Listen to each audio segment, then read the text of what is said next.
The following content of this show may contain strong language may not be suitable for younger audience.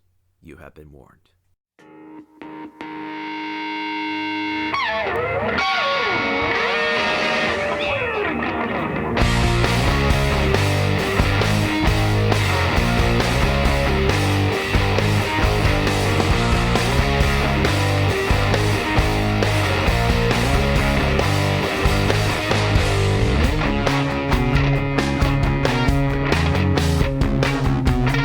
Hello, everyone, and welcome back to another episode of Zap Chat. I'm your host, Zach Probst, and thank you for returning to my podcast channel. I really appreciate that. It really means a lot to me.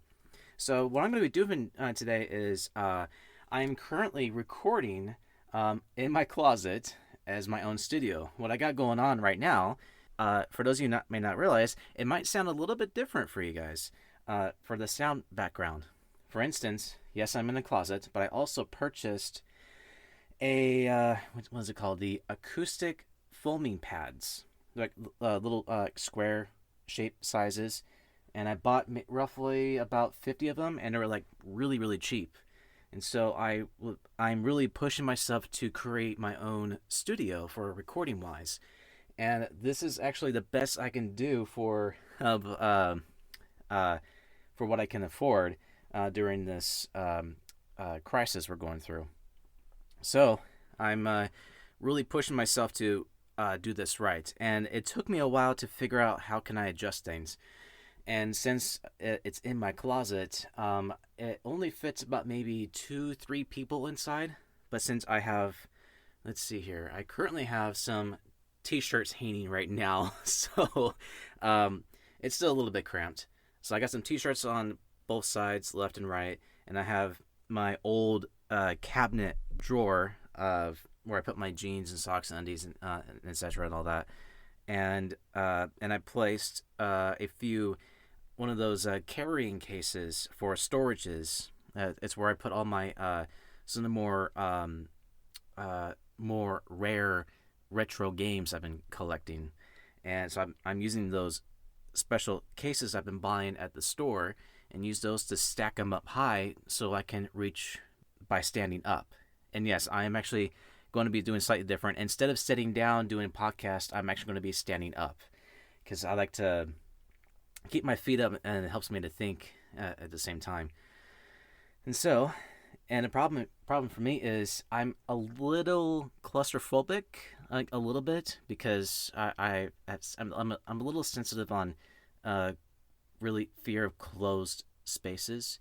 I had that problem since I was a kid. Like, for example, when I wear those really big, heavy motorcycle helmets that covers your whole face, I can only last for about less than a minute, and I can feel the breathing in my mouth of the heatness, and it causes me to start having anxiety of my breathing. So I've had that problem as a kid, and nothing really can do about it. And I still have to wear one of those masks. Excuse me. I still have to wear those masks in public due to this problem we're facing in today's world. So even though I don't like wearing those masks, but I'm trying to be, aware that I'm just being careful and cautious and just being, just to be safe. Trying to be aware, and I like to be. It's not that I'm afraid to go outside. I'm just afraid of what others would do. Put it that way. Let's talk about today's topic. I didn't mention anything from the past of what my next topic going to be, so I'm actually have this note while I'm standing up, and unfortunately, I do not have any lights whatsoever in my closet at this time. It's still a work in progress. My closet, I am surrounded by foaming pads on the wall, but it's not completely covered yet, so I'm still in the work in progress. I just recently bought another pack to finish up some of the missing spots that needs to be added to add soundproof, but I'm very, very close. I'm very, very excited, and I think the only adjustment I need to have is a special lighting for. I'm kind of circling around and all that. Sorry about that. I'm looking for like one of those portable lights that I need to find online. Like, not a fancy one. Right now I have this light bulb on the top left corner as you walk in, and the switch is broken, so I can't get that to work. It's been broken since I first moved in, so I didn't really think it was a big deal. But since I'm doing it in my own studio, I figured, well, this might be a good time for me to make some changes. So what I would like to do is have a portable lighting in the closet. Just have like a little light strap in, like a tiny strap of light, like one side here, one side here, one side there, maybe just 3 different sides. But nothing fancy, just something cheap and easy and all that. And making sure the light doesn't reflect straight in my eyes. I hate that. So it's still work in progress, so I hope the sound improvement is much, much better for you guys to listen to. And it definitely has a much better sound distance, much better than before. But at the same time, I like to sit down and chat and talking with you guys about, a number of topics and my favorite hobbies and my favorite lists and all that. But, well, yeah. But, yeah, it's doing pretty good. The only thing that sucks about in this area at the moment is I'm still trying to coordinate how to work things out. For instance, my tea water beverage, I have to walk out and grab it and then come right back in to do a recording for you guys. I know I can just have it right next to me, but like I said, I'm still trying to coordinate how everything works. But it'll get better, I promise. So I have to walk right out and grab my tea, leave it, put it back, and then come back here. So it's strange. All right. So today's topic, which I have this note right here. So I'm going off track for you guys. All right. So now today's topic is Star Trek. As of this date, I just missed out the May the 4th of Star Wars celebration. I didn't really want to talk about Star Wars because I'm a bit picky on my top 10 list. And for example, my very least Star Wars movie has to be The Rise of Skywalker. Yes, Rise of Skywalker. That is my least favorite Star Wars movie I've ever watched. Everything else is fine, like, Attack of the Clones, Revenge of the Sith. Those ones I like better than Rise of Skywalker. I know, shocking. But that'll be a different topic for you guys. But right now, today's topic is Star Trek. So, let's go back in the beginning. First off is I'm not going to be going over like every little detail, just word by word and episode by episode and all that on each of those topics, because I didn't really want to be comfortable with that, so I wanted to be doing something else. First up is the original series. The original series, I remember watching as a kid. I remembered every mornings and so forth. I remember watching it on, I think it was on the Sci-Fi channel as a kid. I think it was whether it's on my sick day or my whenever I visit my other relatives to stop by and say hi, and I would watch the original series of Star Trek. And I didn't really mind it at all. It is an old TV show from the mid-'60s. But as a kid, I didn't really mind it. I really enjoyed it. Like all other Star Trek shows, I enjoyed watching the original series. I do not mind it at all. It's not exactly my favorite show. I didn't really grow up too much of the original. I did grow up watching other Star Trek shows, which I'll talk about later. There isn't really much to say other than I really enjoyed William Shatner, Leonard Nimoy, DeForest Kelley, James Duna, George Takei, Walter Koenig, Nichelle Nichols. I enjoyed all of those actors in their performance. I always enjoyed each of those characters as a kid. And the funny thing is, they after the show got canceled, they made an animated series, which I never really watched. That animated series was never aired in any other programs at all, which is strange. I really thought that, like all shows, they should have all the Star Trek shows available, but the animated series was the only one, when I was younger, it was never been aired. Not been aired in any other shows. It is so strange, but it's, swear to God, the animated series was the only one I've never seen aired in any other programs at all. It was very, very strange. So sorry that my voice is kind of a little weirded out today, because I was just doing the recording before this. I was doing introducing my voice round 3, and my voice is really out of it from uh, to practice my voice. And so I'm kind of, I wouldn't say I'm slacking off. Well, technically I am, but still, it doesn't mean I'm not doing anything. I've just been busy trying to figure out, like, for instance, the acoustic foaming pads. Have my own studio in the closet. I've been thinking about that a lot for the past month, thinking to myself, should I go for it and do this? And I've been doing a lot of thinking about it, and I realize, you know what, since this learning to practice doing a voice acting career, this is something I should really push myself to go forward, and that's what I'm trying to do. So anyways, if you hear my voice kind of a little grouchy here and there, or taking like water breaks and some of the editing process here and there, that's just me trying to heal while I'm trying to recover. But feel free to check out the video when you can, and you'll see how my voice is kind of really kind of scratched up and all. But that's just me trying to really, really push myself. But anyways, let's move on. Let's talk about the next one, called The Next Generation. Now, that show, I've seen it everywhere as a kid. There's always playing reruns all over in different programs. Well, I wouldn't say different programs, but there was always reruns. Like, almost every episodes in different seasons. It was so popular that Star Trek, in my time, in the 90s, Star Trek was much, much bigger than what I remembered. I remember seeing a bunch of toy lines available to purchase in stores, like in Toys R Us. There were so many Starship toys available at that time. And it was such a craziest time for children of their age of having, toys like those. And nowadays, we don't really have those anymore because, times have changed and people are mostly, in their in their iPads and enjoying their games in there, and then doing playing online competitors and all that. So people are mostly into that kind of stuff, which I have no argument with that, but that's just a new phase of trying something new and different, which I have no problem with that.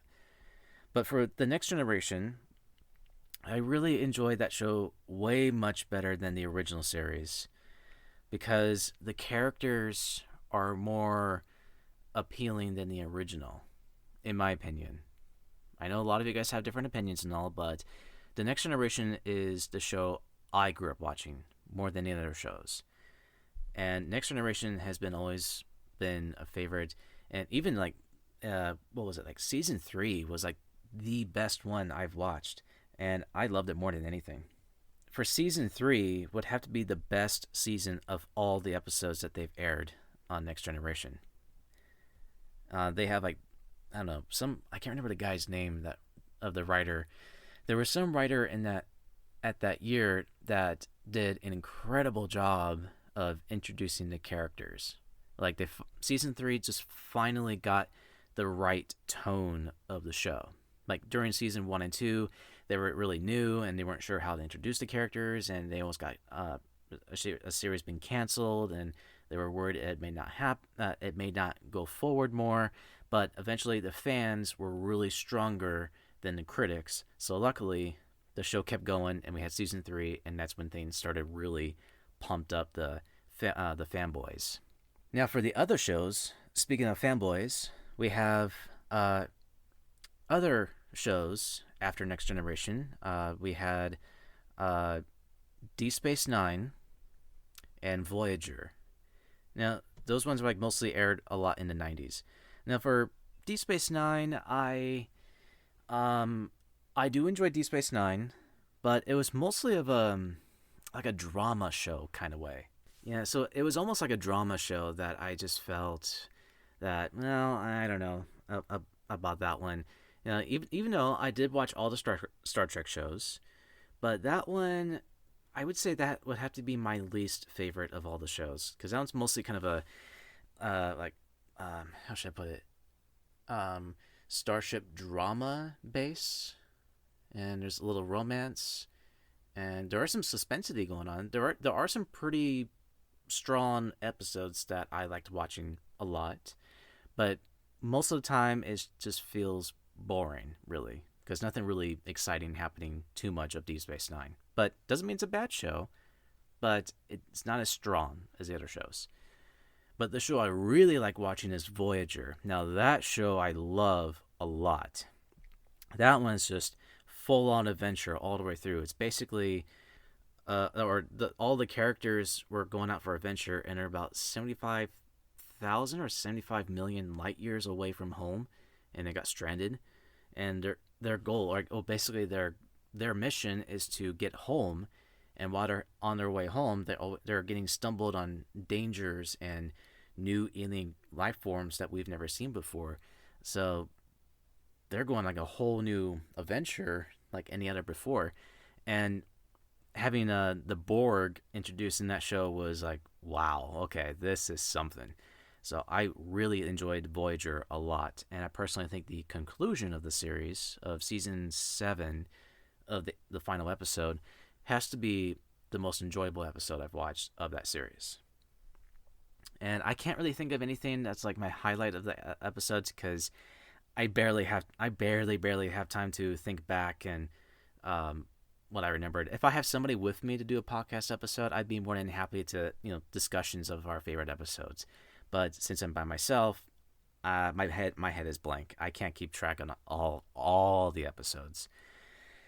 So for Voyager, I really enjoyed it. Probably my second favorite Star Trek series. I would say my second favorite. Next Generation, number 1. And Deep Space Nine would have to be the bottom. And then we have the other shows. Like after Voyager, we have Enterprise with my favorite actor, Scott Bakula. Now this show, it may be a downside to some fans, but this show, me personally, I love because I am a huge fan of Scott Bakula. And why? Quantum Leap. I am a huge fan of Quantum Leap. I own the complete series on Blu-ray, and I would watch that to death. If I'm having a sick day, I would pop that bad boy in on my Blu-ray player and just watch all the episodes. And the good news is, speaking of that show, me and my dad bought an upgrade of our physical copy of Quantum Leap. And what happened was, some company bought the rights of the show, and it was originally owned by, was it NBC, I think? And I think NBC made some deal in some way, company. And what's so great about this newer version is that company got a hold of the music copyrights of airing like the original episode. There were some episodes that were heavily copyrighted because of certain music and songs that were not allowed to have available on DVD because there were like strict rules about that. But when it came out, when it came out on DVD, there were some couple episodes that they had to get rid of because it was copyrighted of the songs. They have all the episodes, but most of the songs were gone. But the Blu-ray, everything is completely original air, which means you'll be able to hear the famous song of Georgia by Ray Charles. That song got heavily edited because it was copyrighted. And now for this Blu-ray release, you get to hear the original airing episode of that show, which is fantastic. And if you guys can check out Quantum Leap, please do. There are about 5 seasons, and it ended a bit of a soft ending. We want the show to keep going, but unfortunately, as every fanboy, including me, we all want that show to keep going. But every story needs to have an end, and Quantum Leap is one of my top favorite shows as a kid. That show meant a lot to me. So for having Scott Bakula playing the captain of Enterprise before James T. Kirk, I'm like, sold. I gotta watch this. So when I watched Enterprise, I remember watching the very first episode. Now keep in mind, this happened a few weeks after the 9/11 incident. So this was right about 2001 in September of airing the episode of Star Trek. Now this was a pretty difficult time for everybody, but I'm really glad they didn't push back the date because it felt important to have some relaxation of watching of our favorite TV show, Star Trek, and Enterprise needs that that feel good feeling of bringing back the show. So for Enterprise, I yes, I enjoyed Enterprise like all the other shows, and I have no complaints about it. There were some that was kind of a little boring here and there, but I didn't really hate it or anything. It's got some good actions in some of the episodes here and there. It has like a combination of like Deep Space Nine with a mixture of like I want to say Next Generation type. So it's like watching Next Generation, only it feels like you're watching Deep Space Nine. That's what Enterprise feels like of that show. Not in the bad way. I would still watch Enterprise more than anything. And I have heard a while back that after season 3, the show will be canceled. So we had this really bad cliffhanger ending that we want to see what happens next. But luckily, the fans went in strong. They sent out this kind of a letter or donating money to bring back one more season. And surprisingly, they did. They brought back the show for one more season so that we can have a conclusion of the story, which is nice. I believe that's what the story was, but it was such a long time ago. And for Enterprise, I was kind of really bummed how the show ended, really, because I was like, well, I wasn't really satisfied how the show ended, but I was really satisfied of how big they went for season 4. And I've heard that for season 5, they were going to have a war between like the Starfleet versus the Romulans. We get to see the first war that happened of this epic battle scene. So we would have loved to see what happens of this war battle scene of season 5, but sadly the show couldn't keep going. So 4 seasons was all we got. So I was really bummed about that. Let's see here. And then years and years go by. We had like the Star Trek movies, like the reboot that J.J. Abrams was heavily involved. And then those did moderately successful. The first one did very well.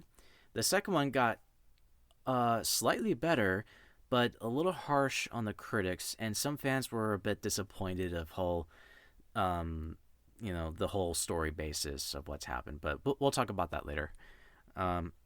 So as years go by, after the third movie of Star Trek Beyond, which was back in 2016, I believe, we have a brand new Star Trek series called Discovery. Now, this show, I am very, very happy that brought back a Star Trek series. When I first watched Discovery, I was already into it. The first season, I was sold. I was really liking the idea that it's not about the main character. It's not about the captain anymore. It's about a lieutenant as a main character, which I'm very interested. I'm already sold, new and different. They made some changes on the second season, which I'll explain a little bit what happened. The first season, they were going to focus on more of an R-rated type ending, or not ending, sorry, an R-rated version of Star Trek. So there were a couple F-bombs here and there, and yes, shockingly, there was a strong sex scene in that show, which I'm like, okay, this is a full-on, not your children's type Star Trek. So this is definitely not for children for a Star Trek series. So, and I knew that because I knew there was going to be something new and different. And for season 2, they've made some changes big time. They've toned down the content. For instance, like no sex scenes and no over-the-top violence. And they brought back some of the characters. They've brought back the character Spock with a new actor playing a role. And it brought back Captain Pike, the Captain Starfleet of the Enterprise before Kirk came in. And I was already into it going, wait, what? Captain Pike is taking over the Discovery ship? Holy shit! I was already into it all the way. So season 2 made it better. Me personally, it made season 2 much better. And I just can't freaking wait of season 3. And I really, really hope they'll get back on season 3 in the future. But with this whole quarantine thing and the whole pandemic, lots of businesses are really closed down at this time. So they can't really do anything until until the crisis tends to calm down. But fingers crossed. Keep your fingers crossed. We all want another Star Trek series. And speaking of, we do get another Star Trek series, and that is Picard. Now, Picard has a huge nostalgic feeling of this show, bringing back almost all the original cast of The Next Generation, and Jean-Luc Picard, played by Patrick Stewart, has returned, playing that role, and I am so thrilled they got him back playing that part. And I've heard the story takes place about 18 years after the events of Star Trek Nemesis of the movie, and I thought that's perfect. I love everything about Picard, and there are only about 9-10 episodes available, but they went all at it on the budget. They weren't holding back on the budget whatsoever. They were really pushing it big time. So I'm really happy about it. I think my favorite episode would have to be when Picard has to go hiding and gets to stay a night with Commander Riker and Deanna Troi at their house. And every time I watch that episode, I just brings back all that nostalgic memories of my remembering watching the Star Trek series. And I really enjoyed Picard a lot. And I would say right now my favorite episode is reuniting with some old crewmates. I would say that for sure, absolutely. But to think of my favorite episodes of all the air shows, boy, I can't really think of one. I really can't. You know what would really help me a lot is if you guys would send me a comment of your favorite episodes, then I would be happily respond back to you of my favorite episodes of that series. So I would happily do that for you, absolutely. So, let's talk about movies. Now that we talked about the TV shows of Star Trek, let's talk about the movies of Star Trek. And then we have the top 10 list as well. And since this is a Star Trek theme, yes, I'm going to go ahead and say this. This will be the top 10 best Star Trek movies in my personal opinion. And you're going to be very surprised of number 1 for everybody. And I will explain why later on in the show. So, let's go ahead and talk about some of the movies. I'm not going to go break down too many of them because of the top 10 list. So let's see here. Well, I don't know. I can probably just go ahead and do the top 10 list on the top of my head. Yeah, why don't we do that? Let's go ahead and do the top 10 list. You know, that might give you a surprise for you guys. Yeah, let's go ahead and do that. So let's see here. Let's do the top 10 best Star Trek movies, in my opinion. So let's begin of number 10, Star Trek Into Darkness. Now, Star Trek Into Darkness, this is the one they introduce Khan, played by Benedict Cumberbatch. And when it first came out, it was a sold-out night. A lot of Star Trek fans came in and watching the midnight premiere, and boy, was it fun. It was really fun. And none of the audiences know who Benedict is playing as. Nobody knew. Until when you go see the movie, they introduce it is actually, in fact, Khan. And fans were just like, oh my god, oh my god, oh my god.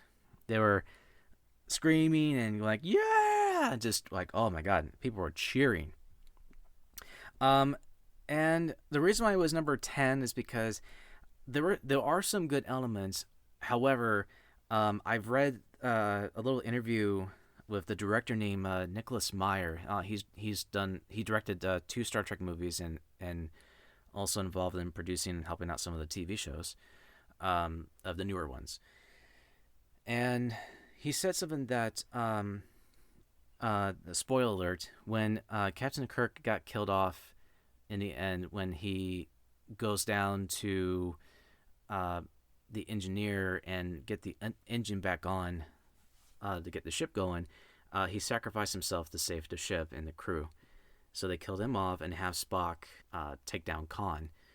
And what threw off was at the end of the movie, they immediately brought back Kirk in the hospital. And the director felt that it ruins the drama, suspensity of the story. So a lot like in the movie Wrath of Khan, everybody was not expecting of Spock to be completely killed off without resurrecting whatsoever until they have him resurrected in the third movie. That it surprises a lot of people. So it brings out the drama-ness of Star Trek, of the story. So for Star Trek Into Darkness, they immediately killed him off, and first they killed him off, and then they immediately bring him back to life. That ruins the feeling of a story, of the emotional of losing your favorite character. So that ruins the drama-ness. So that's what the director felt about Nicholas Meyer. That's what Nicholas Meyer felt about the movie of Star Trek Into Darkness. And when I read that, I'm like, you know what? You're absolutely right. And it does ruin the clarity of the story of what it means to killing off the character, and you never know if they'll bring him back or not. But if they resurrect him too quickly in the movie, then it doesn't feel like they're trying hard enough of bringing back the story. But my guess is the studio kind of already done it before, and they don't want to go through that again, so they just kind of like quick and go and just move on to a different story. So it does felt like it just didn't feel like a necessary story to go with. It's not that it's a bad movie. There are a lot of good scenes. I do enjoy a lot of them, but overall, it was the movie that it just felt weak to me, but not as bad as the other Star Trek movies, I would say. But Into Darkness would have to be the number 10 of the list. So, number 9, Star Trek Insurrection. Now, this one was after First Contact, and this one, I enjoyed it. I just watched it after I lost my job. I started watching Insurrection again when I was home alone, and I forgot how much I loved this movie a lot. It was such a good movie. Just kind of rewatching it over and over and over. And it's not that it's a bad movie. It just wasn't as strong or dark or suspensity of the other movies. But I really had no problem with this movie at all. It was just a really fun movie to watch. And I know the characters. I know what they're going through. And I know what's the impact going on. So I was just enjoying it was like watching like a really, really good Star Trek episode. It was really good. But everything else, it was mostly silliness, like lots of comedy in this movie. But I love the villain too. I thought the villain was a nice touch.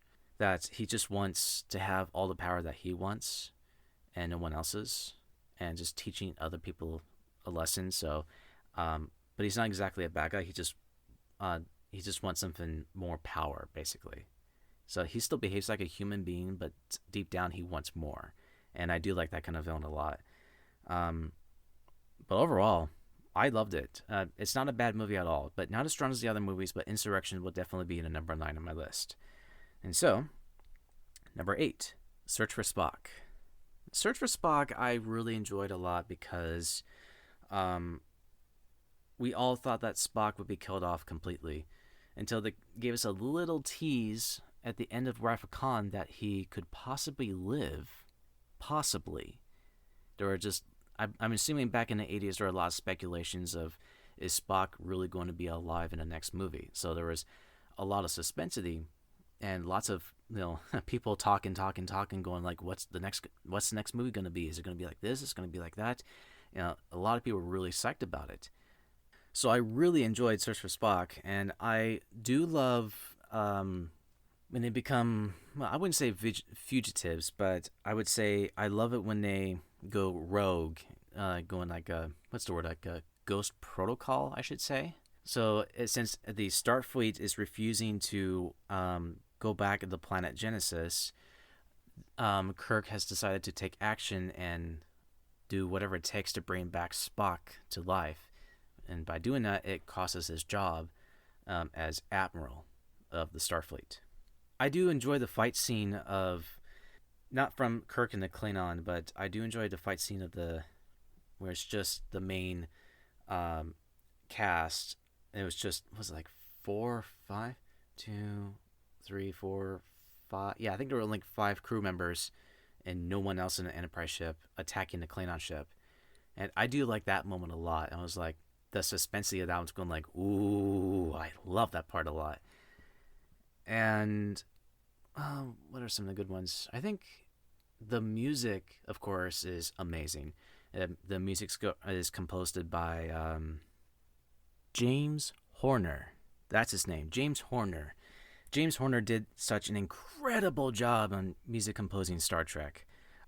I really like when the Enterprise ship is trying to escape from, or actually, the crewmates are stealing the Enterprise, and the I really like the tone of the music. They're trying to get out of there, and then you see the as they were trying to get out of there, of the docking bay, um, then you slowly see the other ship behind it, which is the Excelsior, slowly coming out as well. The If you listen to that part of the music, I love the tone of that one. It just gives me chills just by watching it. The music really helped a lot of the movie as well. That's also an important thing about movie experience. That it's not just the picture, it's not just the actor's performance, it's not just the special effects. The music composement is the most important key as well, and I do enjoy that a lot of that particular movie.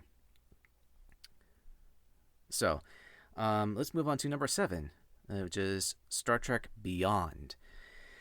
Star Trek Beyond came out in 2016, and this one was, I would say, better than Into Darkness, in my opinion.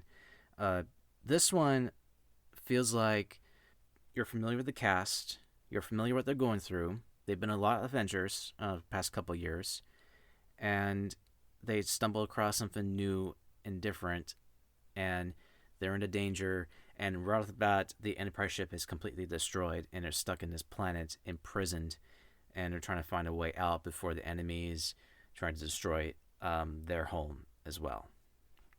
Already classic story of Star Trek right there. There's really nothing really much to say except, is it funnier than the previous movies? I would say yes. I remember that Simon Pegg, who played Scotty in the movie, and well known from other comedy movies as well, he's also the co-writer of this movie. And I would say he did a great job of the comedy bits on certain scenes. And of course, we had an actor that passed away as well. I feel bad for not remembering a name. All right, let me look at the list here real quick. The cast is, oh, I hope I pronounce it right. It's Anton Yelchin. He's a very young actor, played Chekhov in the movie.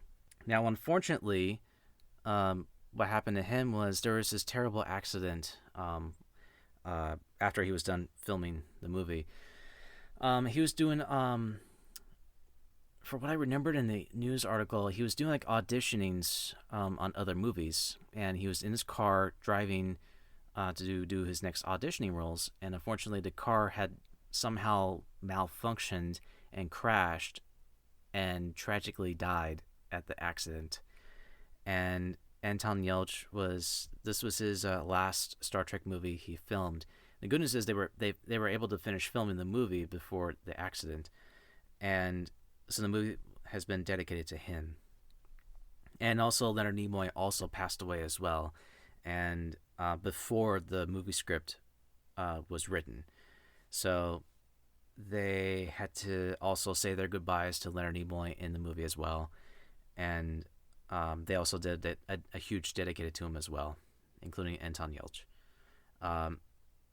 It was a really sad year for Star Trek fans, really, because we lost a legendary actor and a young actor playing Chekhov, and it was really sad.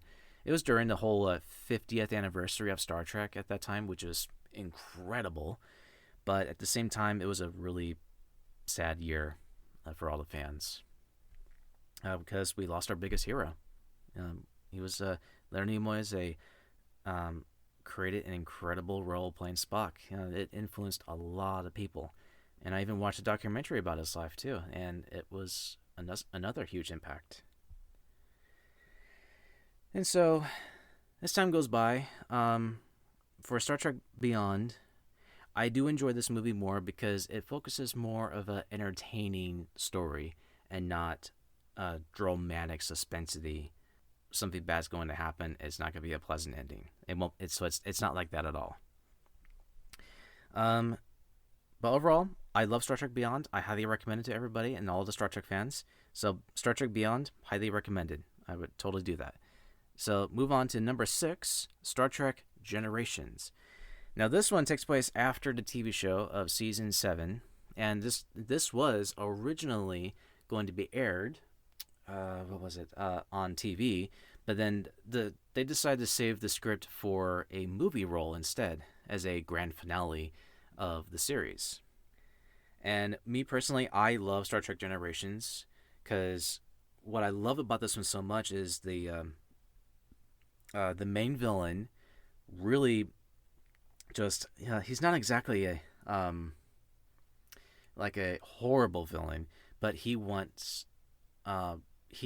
has the power of get what he wants desperately. And basically what he wants is bringing his family back to life kind of way, but also trying to mess with time so that he can reunite with his wife and kids. And what I like about this one more is they have this my favorite scene in the movie, which was not Picard and Kirk meeting face to face. No, that's my second favorite of the movie. My first favorite is the crash of Star Trek Enterprise having a battle fight with the Klingons, that the Klingon found a way to penetrate their shields. When that happened, the Enterprise ship has been badly damaged. They had the crash land the planet, and the crash scene in the movie is by far my favorite crash land scenes of a Star Trek movie. I love everything about the scene in there because you never know which of the characters is going to live and which of the character is going to make it out. Like the whole crash line scene, it just put me on the edge of the seat, and I was so drawn to it as a kid. I remember watching that scene repeatedly, and I couldn't really look away watching the scene. I would try to look away, kind of like a blink, one blink, like open, close, open, close, open, close, open, close, just blinking my eyes really hard and not missing a scene. And oh my god, I just love that scene more and more and more. And I just watched a clip of it not too long ago, and I was like, you know what? This would have to be my favorite scene in the whole movie. Is the Enterprise ship crash landed after the battle of the Klingons. It's my favorite part in the movie. And I would say my third favorite part was Brent Spiner as Data installing a emotion chip, which was the funniest part in the movie. So he's like Data kind of somehow brought the comedy joy of the whole movie, and this was totally worth watching for sure. So Generations for me personally is pretty high up there. So I have no doubt no doubt in any way of this movie is any bad. I really don't see that. To some fans, that nobody wants to kill off Kirk in a bad way, but honestly, it's better than the alternate ending. The alternate ending I have watched was Kirk being killed off, and they kill him off pretty bad in an alternate ending. So for this ending in the film is much better. So the tone in that one was not as brutal as the other ones. But yes, I do enjoy that version a lot, and I just wish some of the characters make some adjustments, maybe bring back Spock and Dr. McCoy, but they refused to come back doing more Star Trek films after their last movie. I would recommend Generations, but yeah, I enjoyed Generations a lot. Let's move on to number 5, which is Voyage Home. Now, Voyage Home, now we're getting like in the top 5 range. Now, this was difficult for me to put in the list because there are some certain Star Trek movies I'm giving a more higher rating than the other movies. And Voyage Home was a difficult place to put because this is another of my favorite Star Trek movies. I love everything about Voyage Home a lot. It takes place after they've recovered Spock, and they were on their way back home, Earth, until danger came along, and that their planet is in crisis and possibly be the end of the world. And so their goal is to somehow to communicate the alien species, and they found a way, which was humpback whales. And so their goal is to, well, the only way to get humpback whales is to go back in time and search for those whales. And it sounds ridiculous to some people, but the movie itself was really, really good. And I really enjoy that movie a lot. Lots of humor to it. Lots and lots of humor. I love everything about this movie. I can't really think of anything like being a over the top critic person. I don't like being like that. I just want to tell you guys, Voyage Home, Star Trek movie, great one, funny one. That's it. Highly recommended. I'm just simple guy as that. But there are certain movies I get really picky. Like for instance, the Ghost in the Shell live action movie from my very first podcast episode. I was really desperate to talk about my feelings about this movie because I had some really strong disagreements about it so much. So for movies like that, I would really try to go on heavily of how I feel about that movie. So, but for Voyage Home, it's my childhood favorite. Highly recommend it. Funny movie. Go find it. Go watch it. You might find it available on Amazon. I think it should be available on Amazon. So I definitely recommend it for sure. Number 4 is Star Trek from 2009, which is the J.J. Abrams version of Star Trek. Now, this movie is definitely I would say the really strong start of introducing a new generation of viewers of Star Trek. So this was a very, very strong movie for future ongoing movies. Now, what do I got to say about the J.J. Abrams version of Star Trek? Well, what I liked about this one is there are lots of color in the movie. Like in the original series, it was very colorful, and that's what they did on the newer movie. It focuses on a much colorful movie as well. Like the uniforms, the background designs, the ship designs. It was very, very colorful, and that's what brings out so much of the original as well. So they really went big on this one. They were really trying to bring back Star Trek to life for not only for younger viewers to watch, but also to have the older fans to enjoy it as well. So for how I feel about this movie, well, I'm going to say this. It's definitely almost the top best Star Trek movie I've ever watched. The way they introduce the characters is amazing. Really trying to revamp it in some way. Like in some bits, we get to see how they first introduced and all this and all that. But with the changes of going back in time, interfering people's lives, it affected a lot on Kirk. They went in and made some changes on Kirk, and everything. I think everything else kind of remains the same. But Kirk was like the only person that changed his life basically. And oh yeah, and they brought back Leonard Nimoy in the movie too, right?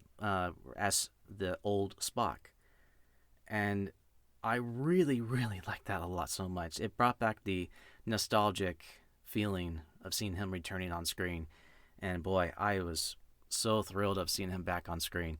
This was definitely I would say a fan favorite for sure. Highly recommended for fans too. Highly recommended. My only downside about that one is the story.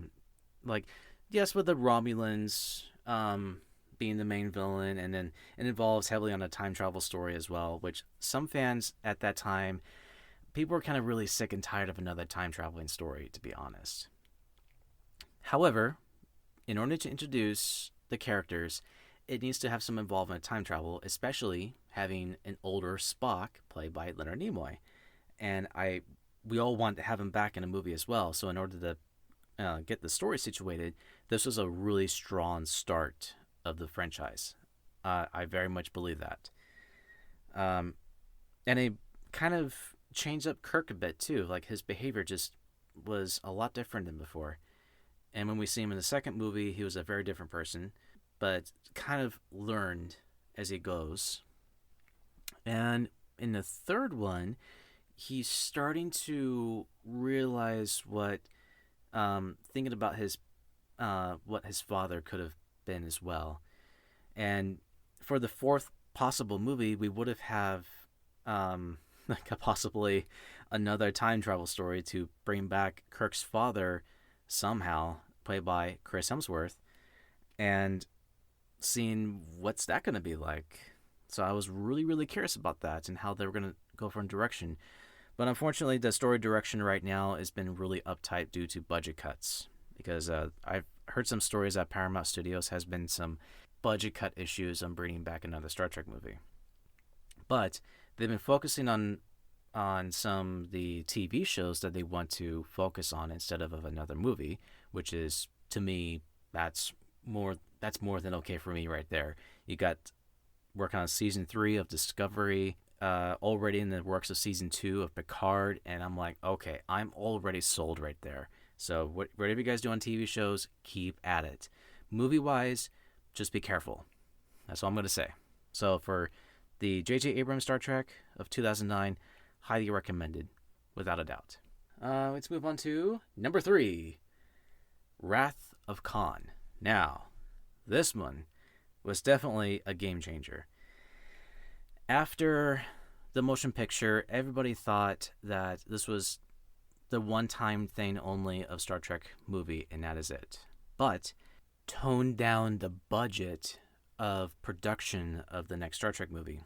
The first movie of the motion picture was over-the-top, high-budget movie like, let's say, for example, 2001 Space Odyssey and Star Wars. Big budget movies, and they, well, actually, funny fact, if it wasn't for George Lucas doing Star Wars, they wouldn't have another Star Trek production in the works. So Star Trek made a big push on science fiction movies, and that helped boosting on Star Trek very, very much. So it influenced a lot of movie businesses big time. So without Star Wars, we wouldn't have anything really on most of the movies that we all know and love. So for Wrath of Khan, the budget had to be toned down because the story didn't do too well in the motion picture and all that. And I'll say a little bit about the motion picture. The only thing I liked about the first movie was the soundtrack. That was the only good thing about the whole movie, is the movie soundtrack. It's composed by Jerry Goldsmith, and I remember exactly what happened. What they did was, back then, Jerry Goldsmith was hired to do the composing of the music of Star Trek. What they were only allowing him to show was the movie script. But not entirely. They weren't allowing him to show the footage whatsoever. They're only allowing him to read the scripts. So the whole time while he was reading, he has to imagine of his head of his version of the movie and to compose the music. And just by watching that, of what he's thinking in his head and doing his different version of a Star Trek theme, I was just blown away of the music. I did not care too much what's going on in the movie, but I was paying attention to the special effects and the soundtrack put together of the movie. I'm already sold. That was like the only best thing of the whole movie, was Jerry Goldsmith and the special effects. So anyways, back to Wrath of Khan. After motion picture, they had to tone down the budget, changing the style, and the story. They decided to bring back the character Khan for as a revenge story, and they really kept it like I would say the tone is like really good in some way.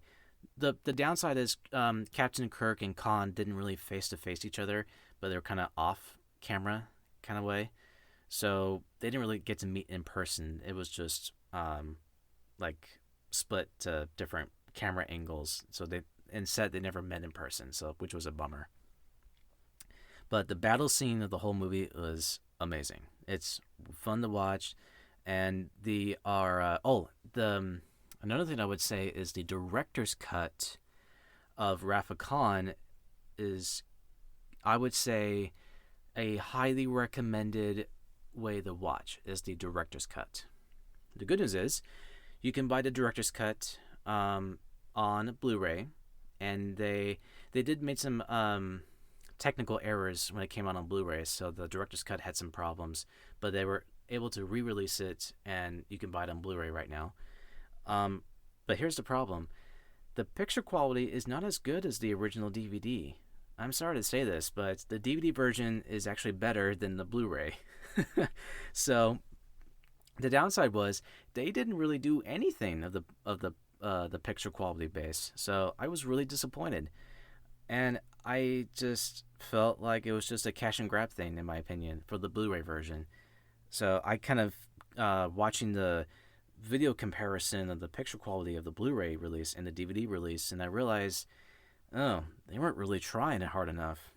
So for me personally, I just think that if you buy the director's cut on DVD, that is the way to go, in my opinion.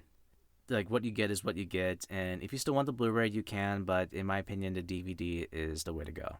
I think Wrath of Khan, for me personally, this is when I first revealed that Spock has been killed off. Spoiler alert, sorry. For the soundtrack, James Horner, I would say that's one of his top best work he's ever done of his whole career as a music composer. He did such an incredible job of Wrath of Khan, and I also own the soundtrack as well. And I would listen to it all day, listening to it. It's just such an incredible music, very, very much. I think everything else, well, I'm trying to think of something else. What else is so great about it? I don't know. If I would go deeper on the reviewing the movie, that I would, but these are just my personal top 10 list. So maybe next time I go deeper if I wish to. But be sure to send me some comments of what you guys think about of your movie. Like, say, what's your favorite Star Trek movie, and tell me what your thoughts about it. And then I'll just go deep dive on the next podcast episode. Who knows? But that's all I really want to say about Wrath of Khan. I just know that it will be my number 3 in the list. Now, number 2, First Contact. Okay, now, why number 2? Well, First Contact is when they decide to bring back the cast of The Next Generation, all new outfits, all new starship. Right off the bat, the epic battle scene of the Borg versus all the Starfleet ships. And they go back in time of the first contact of alien encounter, and the Borg's job is to stop them for that. And now it's up to the Enterprise to stop them as well. But yeah, I really enjoy this movie a lot. Just the tone of it is it's also directed by Jonathan Frakes, one of my favorite directors. What I liked about this one a lot more is I love the shot of the movie, and I love the tone of everything. Like, the whole tone of the movie is perfect. It's just by far a perfect tone of Star Trek. Just dark. It's different. It's also a first PG-13 Star Trek movie as well. So it was a big step for a lot of fans. And having the Borg a more gross looking type as well. So I really, really love what they did of the Borg very, very much. It was such a great tone of the movie. And I can't say anything else about it, or nothing bad of this movie at all. I loved everything about it. And I also think it's Patrick Stewart's best performance, I should say. I really enjoyed Patrick Stewart's performance of this movie, of all the Star Trek movies. This was his best one. Even the TV shows. So, that is my number 2 on my list. Now, my number 1 favorite, and this will surprise you guys. My number 1 favorite is Star Trek VI, The Undiscovered Country. So, why is this my number 1 favorite of all the Star Trek movies? Well, this one is a big deal to me. The Undiscovered Country is the final movie of the Enterprise with the original casts. And it focuses, let's see if I can remember the story top of my head. It's about the home planet called Praxis, which is I believe it's a Klingon planet. And unfortunately, their moon has, for some unknown reason, it somehow exploded, and now their Klingons' home planet is on the verge of losing um, their planet, and if they don't leave in the next couple of years, their planet will be demolished. And so the Klingons need to go out and search for a new planet to live in, but in order to do that, they have to cross the boundary of the Starfleet side. And so the Starfleet's job is to maintain, to make sure that nothing bad happens to the Klingons, and even the Chancellor wants to make an agreement and negotiating at once to have permission to cross the boundaries in order to find a new home. This was, I would say, my favorite performance of William Shatner of this movie. It focuses that the whole time Captain Kirk was not pleased in any way of having the Klingons crossing the border of this impact. Whether or not the Klingons and what they've done, they have a long history of all Starfleet commanders and captains and all that. So they all have their histories of the Klingons, and nobody wants to make agreements with them at all. The story wise, Captain Kirk has been somewhat made agreement to continue forth of protecting the Chancellor and his crewmates, and somehow there's been a breach that somebody hacked into the torpedoes in the Enterprise and to take down the Chancellor's Klingon ship.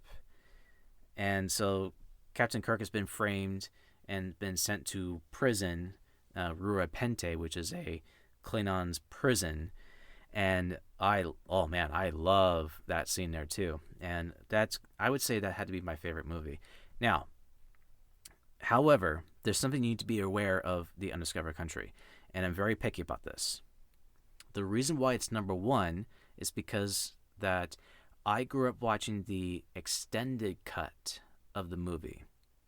I never knew the whole time I was a kid, I've watched the extended cut. I never knew that.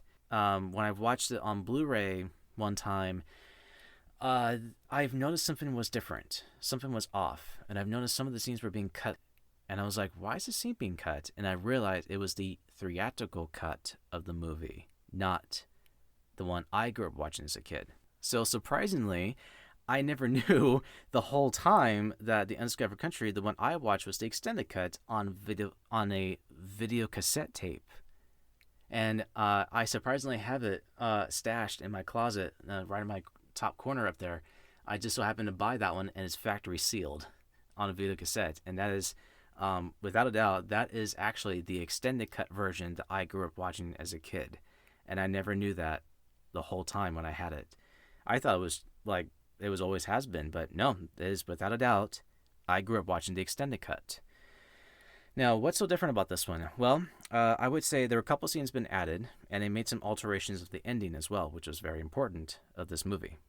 So, they're just like little snippets here and there in the movie just that was added that needed to make sense. And the biggest important part in the whole movie is the ending. So, spoiler alert if you haven't seen this, but this was an important twist of the story. So here goes. In the ending of Undiscovered Country, the Starfleet had to stop the president before getting shot. And so Captain Kirk was able to come in and save the day. And then one of the other crew members shot the sniper assassin. So the Starfleet shot a Klingon assassin and stopped the danger. However, that ending is the theatrical cut. The one I grew up watching is completely different. They did a little twist. What they did is they had the Starfleet shot the Klingon assassin as one of the other Starfleets and Klingons were looking at the dead assassin. The Klingon checked the blood and looks at the blood and goes, "This isn't not Klingon blood." And they realize it was a mask. So the Klingon ripped open the face, and it was actually a mask. And they realized it was a Starfleet officer disguised as a Klingon assassin. And I realized that is the ending I watched as a kid. And so made a story much, much better twist. And I love that ending so much that people are trying so hard to not let anything of this happen, and they want to keep it remaining as it is, not making any changes. And that's why I love that ending so much. That it's not just a Klingon assassin, the theatrical ending, but it's also Starfleet officer disguised as a Klingon assassin. It made the story much bigger. It made a little twist, and I love everything about this. I really, really do. Other scenes in the movie as well is, what was it? Another good moment of the movie is they were having interrogating a Starfleet officer that he or she was involved of started all of this happening and wanted the Klingons to perish. So it made another twist of the story as well. But yeah, that is the extended cut in the movie that I grew up watching as a kid. And you're probably asking, is the DVD version made some changes as well? Well, I would say this. Yes. So I was. Let me go ahead and throw this out of there for you. The Undiscovered Country is by far my number one favorite Star Trek movie of all the other Star Trek movies. So, now that I've talked about my top 10 list, let me give you guys a heads up about the DVDs. If you are able to find, I don't know if you can nowadays since the time's been changing and most of the video stores are gone. If you are able to go to a video store and buying a physical copy of the DVD, I would recommend buying the special collector's edition on the first 6 movies of Star Trek. So it'll be like all the way from motion picture to the Undiscovered Country. Now, and why is that? Well, I would tell you, because each of those movies made some altering changes, except 5, which was The Final Frontier, which surprisingly not in my top 10 list. Haha. And also Star Trek Nemesis and the motion picture, surprisingly not in the list. So for the DVD sets, make sure you find the first 6 movies, and it says Special Collector's Edition, or some of them like the Director's Edition, which is the motion picture, and Rafikon, it would say the Director's Edition, and the rest of them would say Collector's Edition. And once you buy those are the fixed versions of the movies. And the first one made some major changes to the whole movie, and which made it a lot better. And then the second Rafikon movie, they've added some scenes and changed the coloring tone of the movie, which is really good. And then like number 3 made some snippets here and there, make some alterations of the movie. And Voyage Home made some slight changes as well. Not a lot, but very, very little. You might recognize just a snippet of it. Number 5, not a single thing been changed, sadly. William Shatner was really wanting to update the special effects in the movies, but the studio refuses to do so because Final Frontier was like the poorest one when it came out in theaters, so which was a bummer.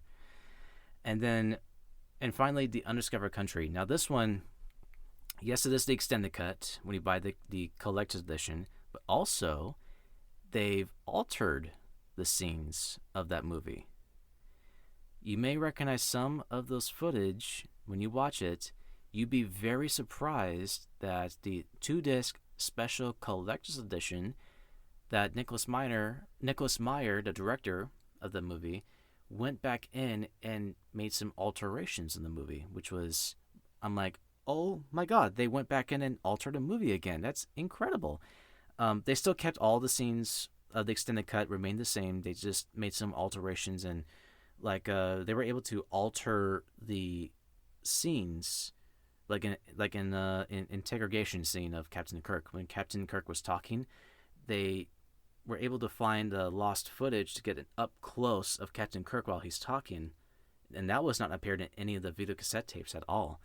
That was just a DVD special, which I'm like, ooh, nice twist. Okay, that's really cool. So once you're out there finding the DVDs of Star Trek, please be aware, buy the special collector's editions and director's editions of those movies. I would highly recommend it, and I'll even show you the pictures for you too if I have the time. But if you see those covers are the ones you need to keep an eye and look out, because those movies are the ones you should own in your collection, and do not get rid of them, because these DVDs are more important than you think. Trust me. You probably think like, I'm just sure they'll have it on Blu-ray. Nope. They do not have any of those specials in any way on Blu-ray whatsoever. They made some alterations, and it kind of ruined the tone of the movie as well.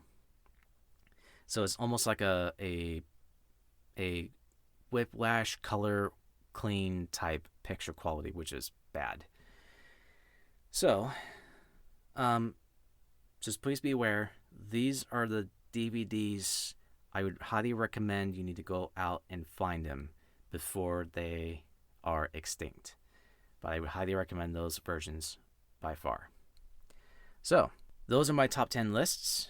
And I'm not gonna talk about Star Trek Nemesis. I'm not gonna talk about the Final Frontier, and not even the motion picture. Even though I talked a little about the motion picture movie, but I'm not gonna talk about Final Frontier, and I can't talk about Nemesis because I had some slight disagreements. It's not that Nemesis is a bad movie, but not in my top 10 list. And Final Frontier, well, let's just say it was fun. That's all I'm gonna say. It was just fun. Not great, just fun. So now, before we put a close to a podcast, I got one more thing to talk to you guys. I'm currently in the process of watching some of the anime shows that I got going on right now. Let's see here. First I'm going to talk about just a little bit. I just finished watching an anime show called Akame ka Kill that you can watch on Netflix on English dub, or you can watch it on Hulu, I believe. And that one's a great show too. I just was not really expecting what the story's going to be, and I did not realize of how much I love these characters so much, and immediately got killed off. I was really surprised of how many characters got killed off just so quickly. And then I told my dad about that, and he goes, "Oh yeah, it's just like Magnificent Seven." And I thought about it. I was like, oh my God, you're right. It is exactly like the Magnificent Seven, which is, for those who don't know, there was a movie called Magnificent Seven. It's based on a like this old Western movie from the like 60s, 70s, in that range when it first came out in theaters.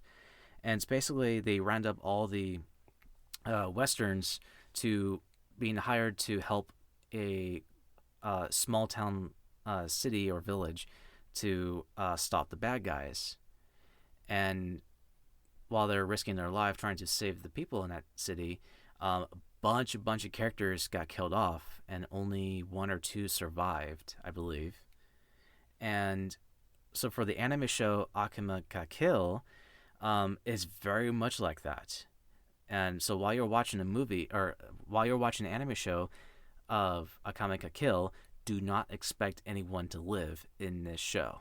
It is a real tearjerker, and it's kind of a happy ending, but at the same time you just feel scarred.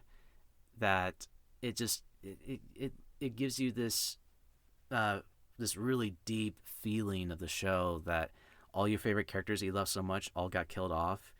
And oh man, it was such a powerful message that it also influenced the show The Magnificent Seven, or movie, I should say.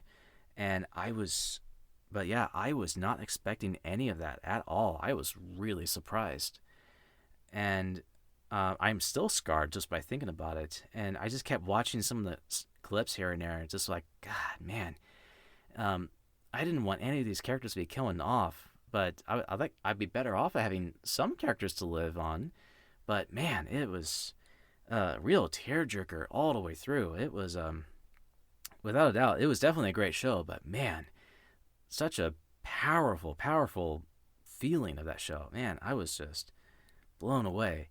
And I'm not gonna mention who got killed off, because that's for you guys to watch. But man, it was I feel scarred. Man, such a great show. And now I'm gonna review this anime show here that was recently new. It's on. You can watch it on Netflix. It's a brand new Ghost in the Shell anime series.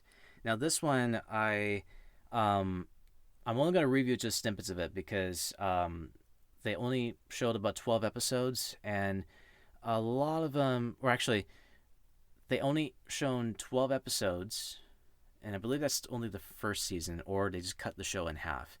Um, what they're doing is they're only allowing to have the first 12 episodes right now you can watch, and the other 12 episodes you won't be seeing that happening until later in the year or next year possibly. Now, um, it's still an ongoing series. The show is not over yet. It just put the show to a pause, and you have to wait for about like roughly about another year until the next other half comes along. So it's still an ongoing show. So I can't really have a conclusion how I feel about the show just yet. But here's what I got so far. What's different about this one? It focuses of a CGI anime of of the show, and not many people were thrilled about it. But here's my thoughts about it. I'm completely okay with CGI anime for Ghost in the Shell because Ghost in the Shell is a very cyberpunk genre of the show. And so for having a CGI animation fits in very well. It evolves heavily on cybernetic characters, which you're going to need for a CGI animation to make it more thrilling and excitement.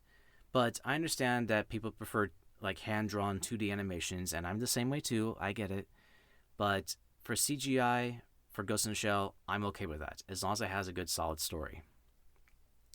Now, oh yes, and the anime show itself, it was available, premiered a few weeks ago of of the anime show on Netflix. However, the English dub wasn't available yet, so that had to be postponed for another few more weeks. And due to the whole pandemic quarantine situation, the English dub wasn't available yet because they needed more time to get it processed and finished until then. So it's going to take longer for it to happen, which is fine because I care for people's safety. But I was so happy they brought back the the voice cast of the TV show of the English dub voice actors from the standalone complex series. And holy crap, I was not expecting that at all. I was expecting like whole new voice actors to come in and play the part, but no, they full on brought back the all the actors that we all know and love from the TV show, and even the um all the way back from the first animated movie. I got excited, like, oh my god, they're going deep on some of the voice actors. That's incredible, and I loved it all the way through. For the critics reviewing, I was really surprised about this. I read a little bit of it. The critics are being really harsh about this anime show, just criticizing that there's no enjoyable moments. The CGI is a complete mess. There's nothing great about it. It's one of the worst anime shows I've ever watched.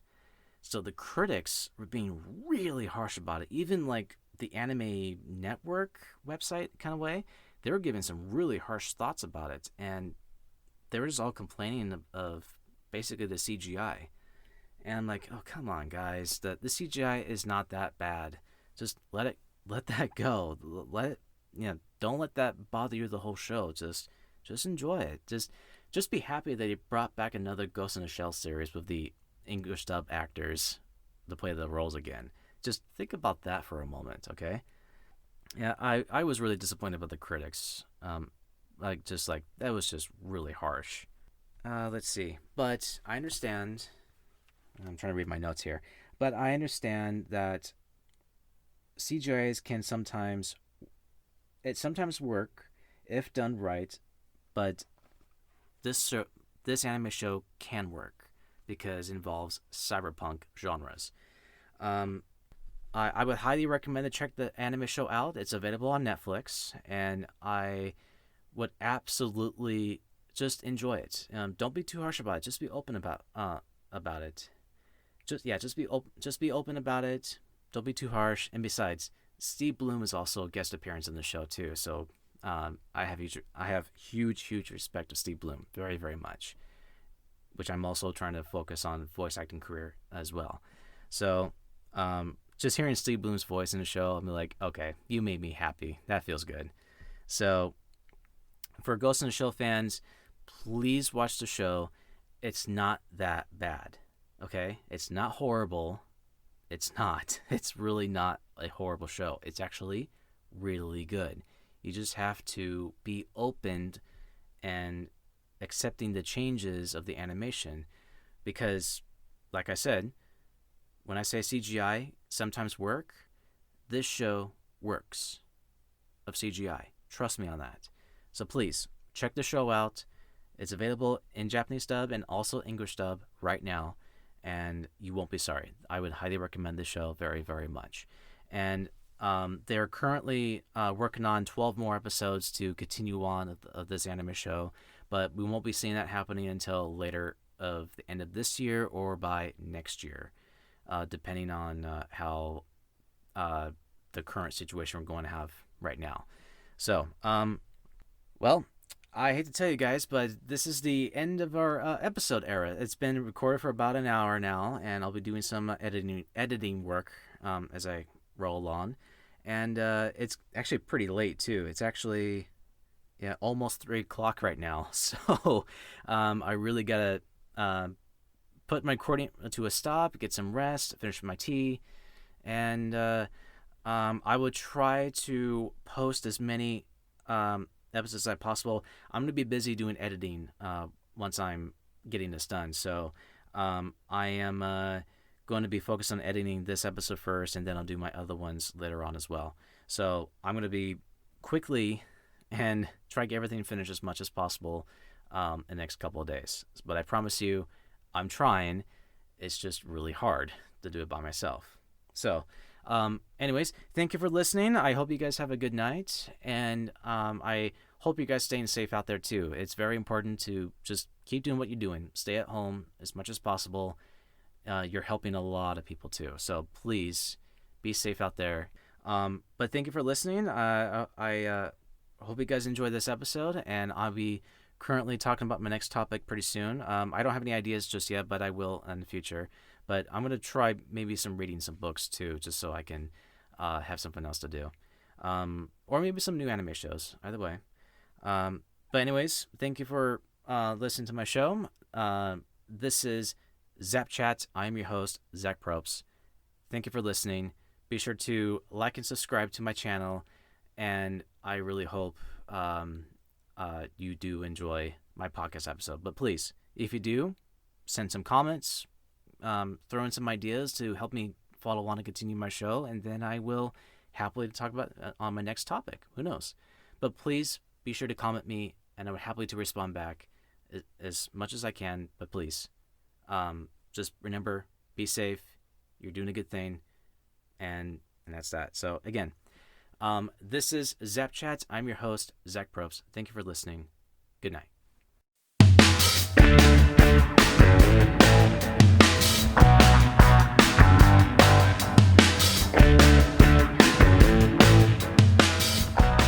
Hello, everyone, and welcome to a whole new episode of Zap Chat. I am your host, Zach Probst. Now, I'm sorry for the long delay and all, but the tech thing right now is kind of a little screwy and all that. So I don't know why it's been kind of messing up lately, but I really wanted to record something new for you guys, something that's more recent. And this time, I do not have any notes for this, because this is what everybody's been talking about, and I feel like that, you know what, maybe I should give it my honest opinion about this, and nothing negative whatsoever. And this is a game that everyone's been talking about. It's a video game called The Last of Us Part 2. So, what should I begin? Well, I bought the game last week, and I've beaten it. And what was my opinion and the results? Well, one thing I would say is it's definitely more complex story than the first one. First one, it just it had a nice flow of the story. It had just the right tone, the right characters, and the it focuses on the one story, which is good. And I was all up for it, and I loved the first one no matter what. That first game was like incredible experience I've ever played because it was so new and different, and everybody loved it. For the second part of the game, there have been a number of people saying a number of issues, saying that it's the worst game I've ever played, and the story's not right, and the characters I don't care. I don't care this, I don't care that. And by the way, spoilers if you have not played it. They killed off Joe in the game, and nobody gives a crap about Abby because every fan out there wants to kill Abby, and everyone's on Ellie's side of the story. Everybody hated the ending, and watching Ellie being broken, it was a it was nonstop negative response to the fans, and there's been a lot of criticizing on like the main critics of the people that do critics like as a job and all that. They love the game a lot, and even the HBO company liked the game so much, and that's pretty big. And they're also doing a brand new like HBO series of The Last of Us, which I'm super excited, and I'm hoping that that'll be a really amazing thing to watch. But yeah, again, this is not scripted at all. I'm not using my notes whatsoever. All I wrote in my notes says, just make things up as you go, because I'm just reviewing it right off the top of my head before I forget everything. So here's what I can remember due to this craziness that's been happening of the reviews. Now, a lot of people had some negatives backs and forths. So, as I was saying about the critics, they're giving high praises that this is the most incredible storytelling, and it's saying it's a masterpiece. And I believe that. As I was playing the game, it is a masterpiece. Right off the bat, it really, really is an incredible game. Love the game. What do I think about the story? The story is incredible, and there's a lot going on. It just shows you how big the apocalyptic world that they're going for and how big this is. So I feel like, this is a necessary step, because during this apocalyptic world, there's never going to be a happy ending. There isn't. They're going through a lot more difficult time than what we're going through in a pandemic right now. So, for what's everything been happening in the story plot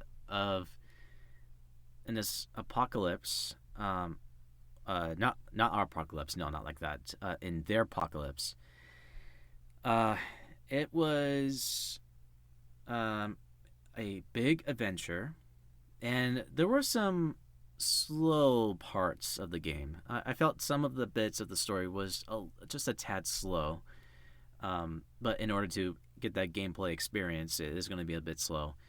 But overall, I absolutely love the game. By the way, I'm not getting paid for just for doing this. I'm not.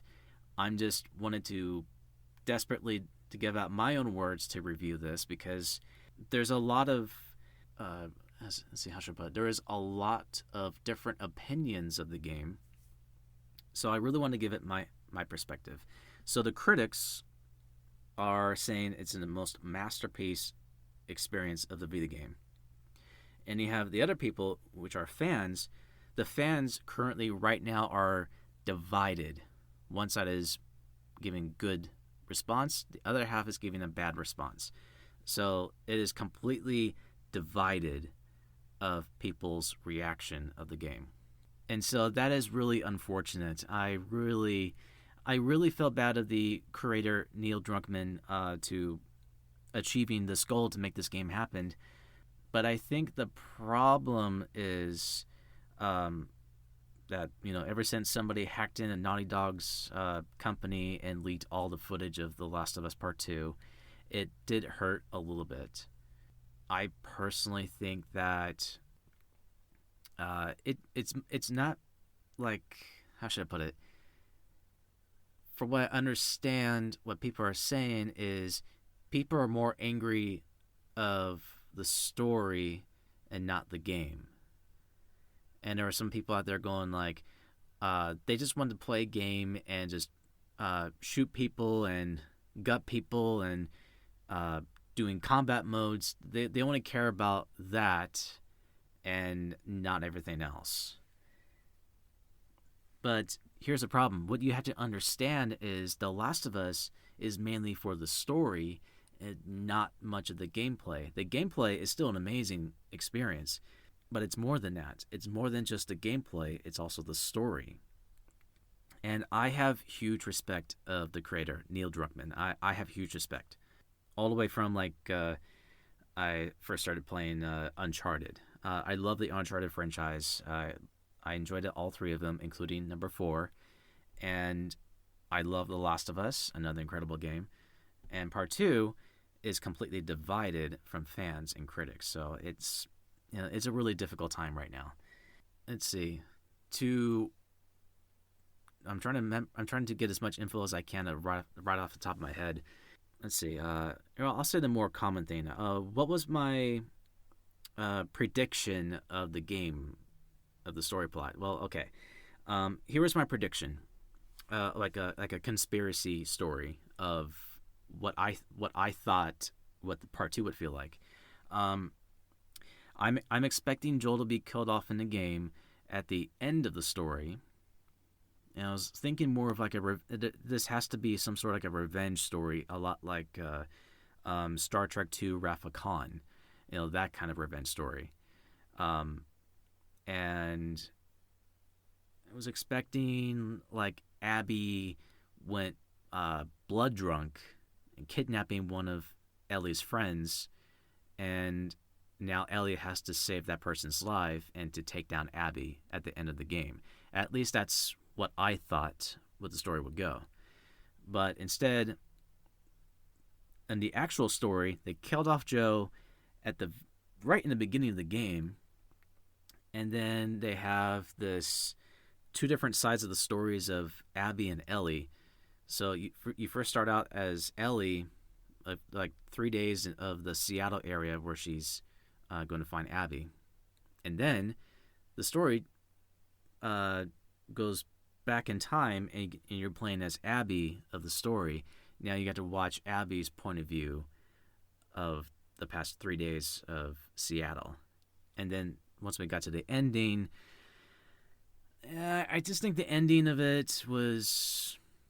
there were some moments that were just slow. That was kind of my issue. But again, it was just all about the gameplay. So I think it was kind of a confusing story sometimes.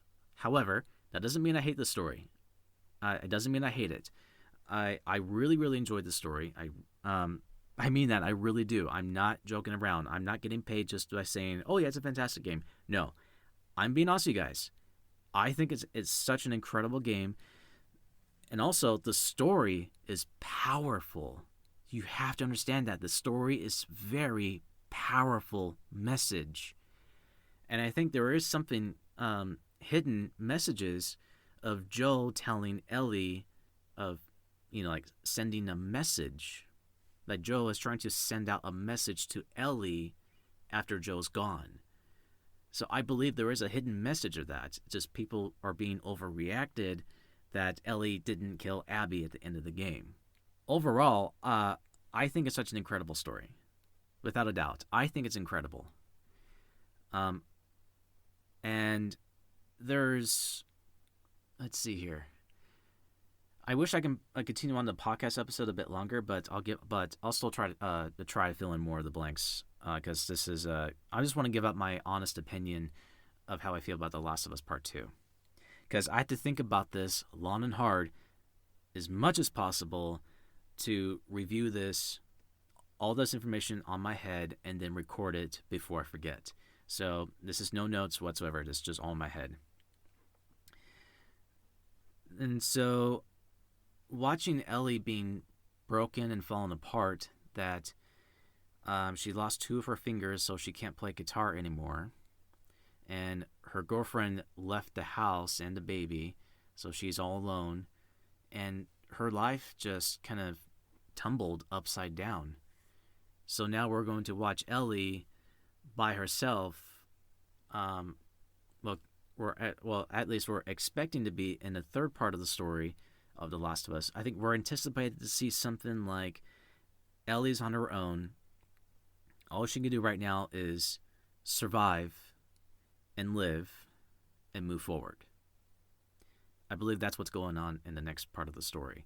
And maybe possibly run into Abby again later on in the story. So there might be something else going on in like later in the future. But again, this is my honest opinion. This is my thoughts of how I feel about the game. So I had to think about this for a long time now. And the conclusion, I would say this is my conclusion. It's a very powerful message, and people need to analyze it more before jumping the gun of what they have to say about the game. Because already I've seen one too many reactions of people's response, and they're overwhelmed of everything. They are overwhelmed of everything. They're not taking the time to review it. They're not taking the time of processing this. They don't want to think about that. All I saw were videos were taking the case open, took the disc out of the game, grabbing the scissors, and started cutting it in half. That shows you how many people hated this game a lot. And I find that heartbroken because I wanted to process this. I wanted to get as much info as I can and understanding why Ellie went for this direction. That took me time to process that, and I think there is a hidden message in the game, but you have to pay attention very closely. And so that's more of my honest opinion about it. I'm trying to get as deeper of the info as much as possible, but basically, long story short, it's an incredible game, incredible gameplay, and the story is complex. But it's one of those things you have to take your time to process it. You have to accept it, that this is the way it's going to be. And some other gamers out there are trying to point out that, it's going to have the same side effect as Star Wars The Last Jedi. Which I'm like, yeah, but the problem is we're trying to go through a different direction, and it just didn't work. I really wanted to send a message out for you guys. Please understand what the creator was going through on making part 2 of The Last of Us. Please understand that, because there are hidden messages. You just have to pay close attention. So now I'm probably just, let's see here. I'm close to like about maybe like 15-20 minutes in the audio here. But again, I'm just being honest here. I'm really being honest. This is an incredible game, incredible story. The characters are a lot to go through, but think of it as a TV series. And think about it, we're going to have an HBO series of The Last of Us, so just be expected that we're going to be seeing a lot of characters in the future. Be prepared for that. Who knows, like in the future, that Ellie's all grown up, be the same age as Joel, and we will be getting that life repeats itself kind of way. So she might see someone else who is immune of the infected, but that could happen. That could happen in the future games. Who knows? Maybe something else could happen in a game. So I'm really excited about that. If I can give any more thoughts and opinions about it, well, unfortunately, the Last of Us Part 2 is going to be a very long discussion for the next few weeks, talking about how we're going to be hearing a lot of fans going like, oh, this is the worst game ever. I'm not going to play this game ever again. For me, I'm going to have to disagree. I would definitely have to play that game again. But for me, I would rather to analyze it again and see if I miss anything. That's me. That's something I want. I played the first one about 4 or 5 times in my life right now. And for the second part of the game, I wouldn't mind playing it again, but I need time to, take a breather, relax, think about something else, and then later in time, I'll play it again. But right now, the second part of the game is a really tough emotional feeling of the game that you just have to process and accept it. And no, it's not going to be easy, but it is the way it is, and we just have to move forward. So now, I might jump into more topics about The Last of Us, but I also wanted to discuss about, let's talk about the voice actor Troy Baker. I've been a fan of Troy Baker since he started out doing The Last of Us. I started to get to know his works more when he first did The Last of Us. And then I realized he's done some really incredible talent voice work. He did a spot-on impression of the Joker, kind of that Mark Hamill style. I was like, that's Troy Baker doing, like, as the Joker of a Mark Hamill style? Like, oh my God, that sounds amazing.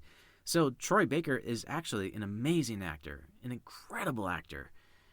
And I've actually got to meet him in person, and I got an autograph of him like a couple years ago. And I told him that I'm really, really excited to see the second part of The Last of Us. And he gave me a wink of the eye. I am just excited of my anticipation of what the story's going to be. It was a good feeling experience.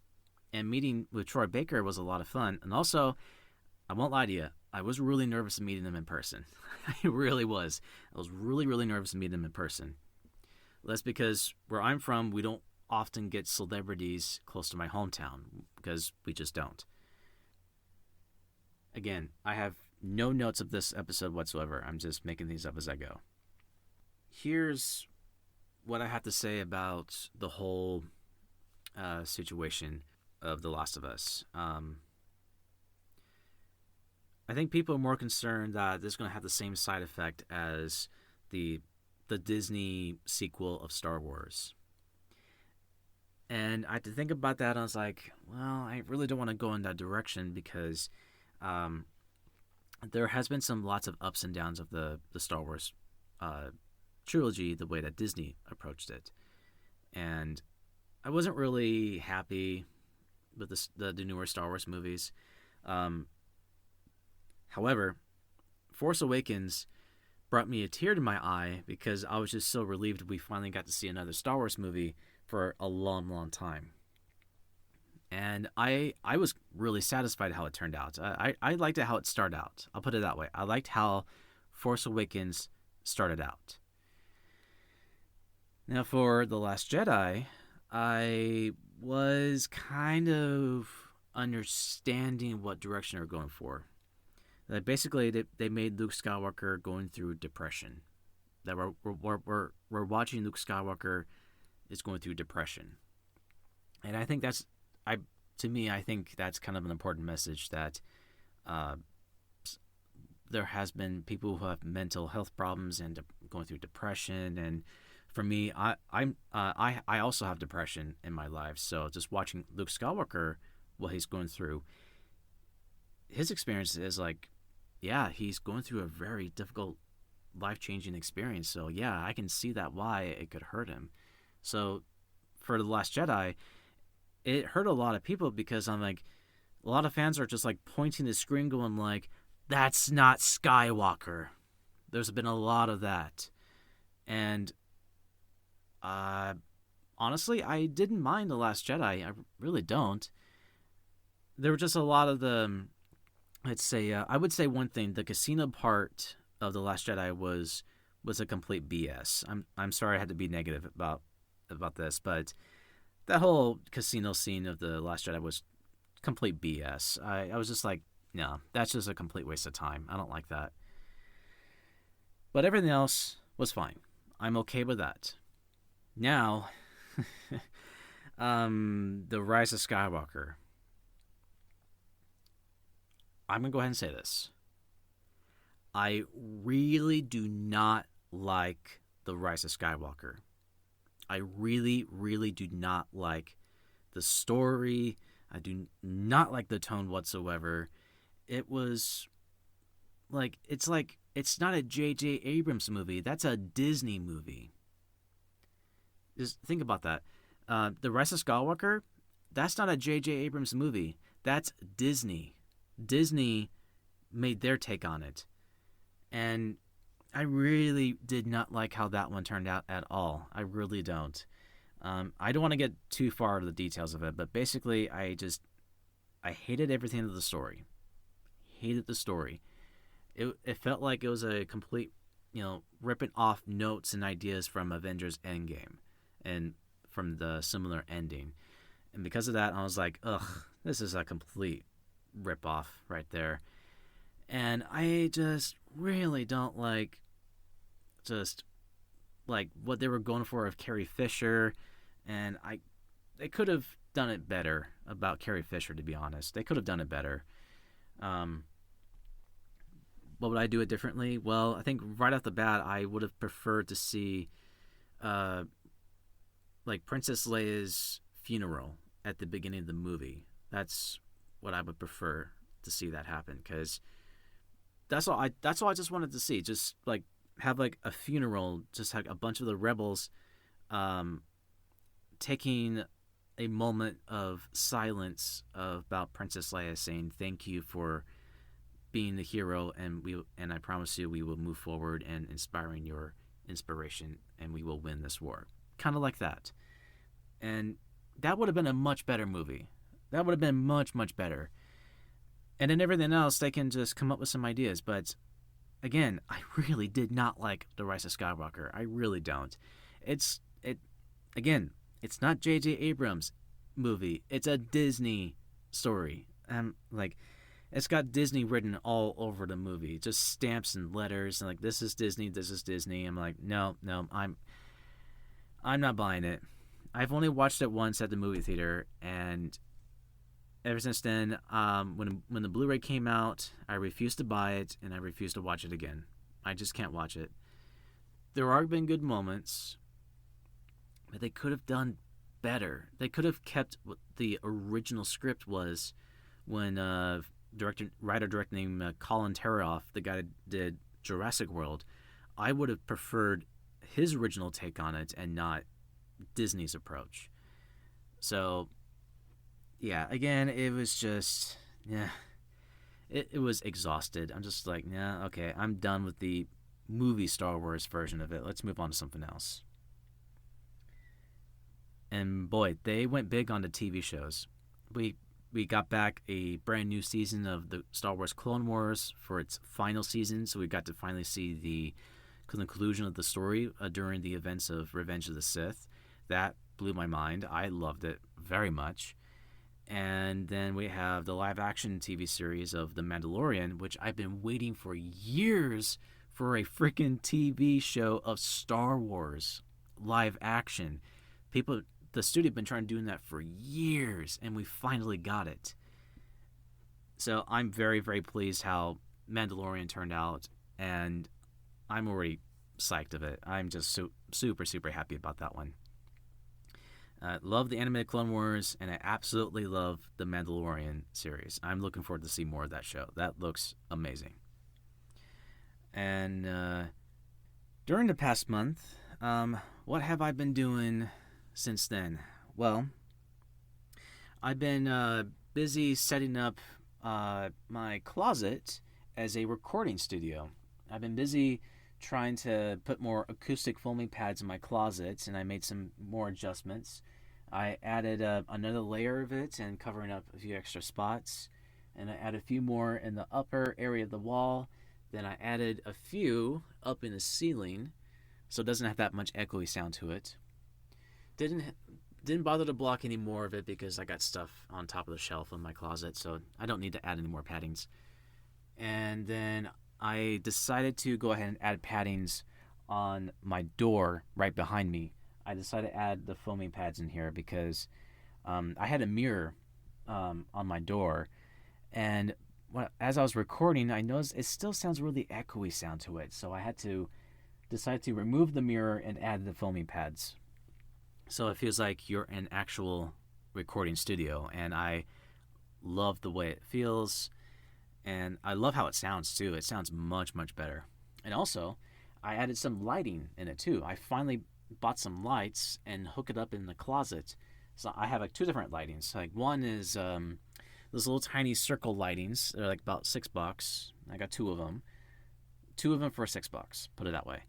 And the lighting in that one has that kind of really like low light, smooth coloring feel to it. So while I'm doing recording like a podcast, it has a nice comforting feel to it, and I like that a lot.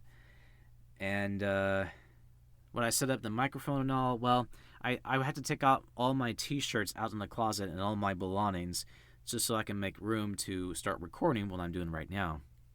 And the problem is I need to close the closet door and place my laptop on the side. Because I was kind of concerned about the battery life, so that's why I'm going to keep the podcast as short as possible because I'm concerned about the battery life. But anyways, as I'm looking around right now, you may notice I'm kind of backing up, and the sound may be different, but that just shows you that the sound is really different, and I'm really, really liking this a lot. So I'm definitely going to be doing more recordings later on, and hopefully get back up my feet and start doing more, because I've been lazing around on the couch all day, just more distracted to the news. But yeah, I'm really happy how this turned out. I'm finally gonna move forward to it and so forth. And oh yeah, and I forgot, I bought another lighting in my room.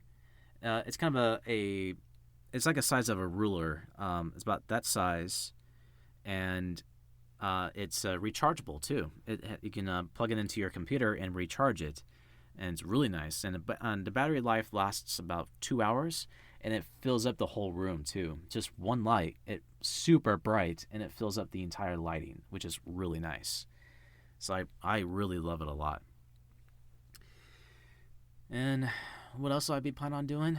Well, I think what I'm going to be doing next is focus on maybe some like acting tips and working on some of the more online classes as well. I'm trying, guys. I'm trying, but everything that's been happening lately, this past month or so, has been crazy during this pandemic. So, but yeah, it's just been a really, really crazy time for everybody. Now, unfortunately, I may have to cut my podcast short today, because this is another short podcast, because I've just been so eager to discuss about The Last of Us Part 2, because everybody else is doing it, and everybody is on the edge right now. So I'm just so eager to get my words out, put it that way. All right, so now that I finally decided to do this, I'm gonna try to keep moving forward, but I'm also concerned about start finding a real job sometime soon. Once that happens, that could affect my daily thing that I want to do for you guys to do podcasts, and also on my online classes that I wanted to do as well. So that's going to be the possibility that's going to happen. I'm highly predicting that as soon as I find a new job, it's going to affect my of my recording and all that. So this is going to be a really wild and crazy times for everybody. But without further ado, I'm going to go ahead and cut this episode short. But before I go, I want to say to you guys, please be safe out there. Please be careful out there. Hope for the best. Things will get better in the future. I really believe things will get better. I highly believe that. So I'm going to go ahead and put a close right now, and I'm going to start doing some editing and do my more podcast episodes later in the future, and this time take some notes too, since this is just a quick show I'm doing. So thank you for listening to my podcast episode of Zap Chat. I'm your host, Zach Probst. Thank you for listening, and have a good day.